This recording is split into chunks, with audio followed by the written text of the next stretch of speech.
This is BD Daily Finance News Podcast, your daily briefing on finance and investing. It's 2026, March 3rd, and today, the market's vibe is, I would like lower inflation, but I also ordered higher oil. Nothing says stable long-term planning like checking your portfolio and the gas pump and realizing they're in a toxic relationship. Also, why does every headline feel like it's yelling? Because the inputs are loud: geopolitics, rates, and consumers. We'll hit 4 stories fast: oil and markets, the Fed's liquidity rule rethink, tariffs messing with small businesses, and Best Buy's quarter as a read on household spending.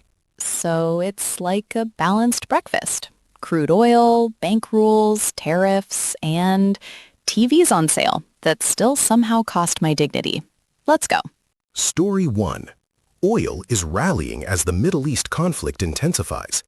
Bloomberg's Markets Wrap also notes stocks fell and bonds sold off as traders price higher energy risk and a possible inflation rebound.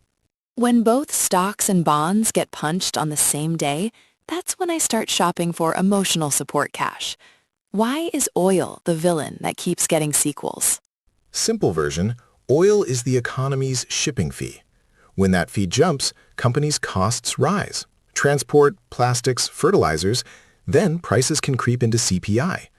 Markets then worry rates stay higher for longer. So oil is basically the delivery fee that shows up at checkout and makes you question every life choice. And if it spikes, the Fed is like, no dessert for anyone. Exactly. And the bond sell-off angle matters. If investors expect more inflation or more government borrowing risk, yields can rise. Higher yields raise borrowing costs: mortgages, car loans, business credit, real-life stuff. If oil stays spicy, my grocery bill gets hotter, my loan rate gets hotter, and my patience gets legally classified as endangered. Actionable takeaway: don't panic trade headlines, but do stress test your budget. If gas and utilities jump, where does that money come from? And for portfolios, know your exposure. Energy-heavy funds can hedge, but they also add volatility.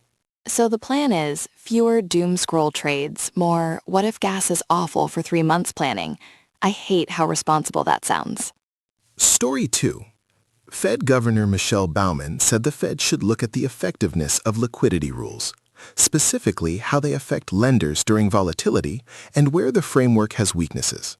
Liquidity rules sound like a diet plan for banks.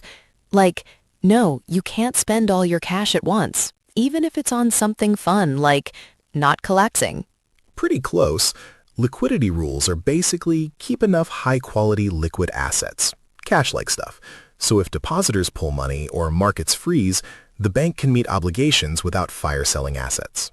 But Bowman's point is those rules might backfire in a crisis, like telling someone to keep water for emergencies, but storing it in a safe that only opens on weekdays. That's the tension. If the rules are too rigid, banks may pull back on lending or avoid market making right when liquidity is needed. If too loose, you risk instability. The Fed is signaling it wants to calibrate, not abandon, the guardrails.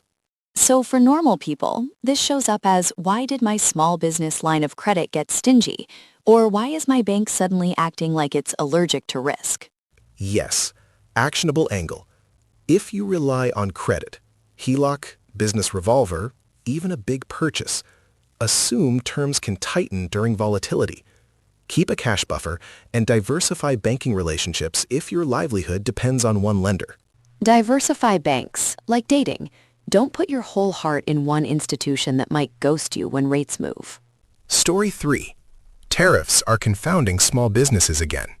The reporting highlights uncertainty, like whether to seek refunds for tariffs invalidated by the Supreme Court, creating a planning mess for importers and makers.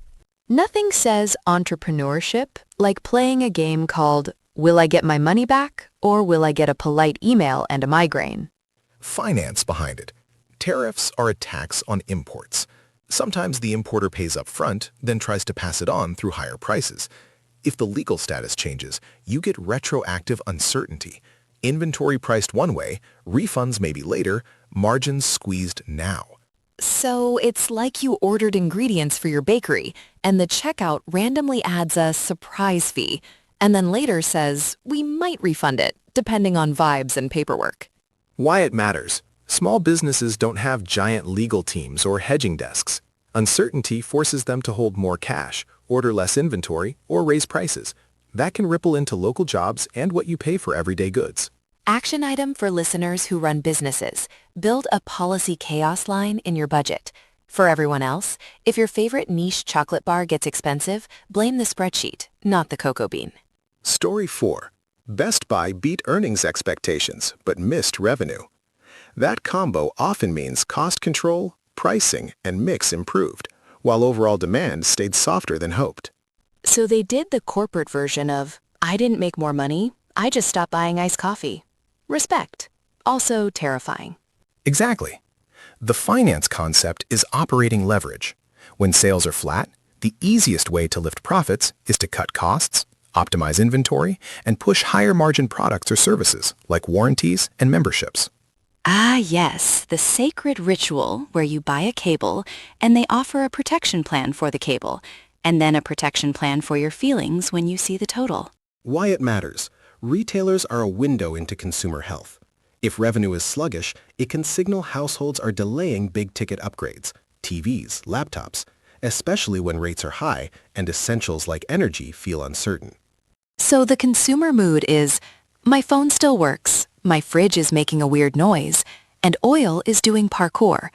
I'm not buying a new OLED. I'm buying peace. Quick recap. Oil risk is back in the inflation conversation. That can hit both stocks and bonds. The Fed is looking at whether liquidity rules behave well under stress.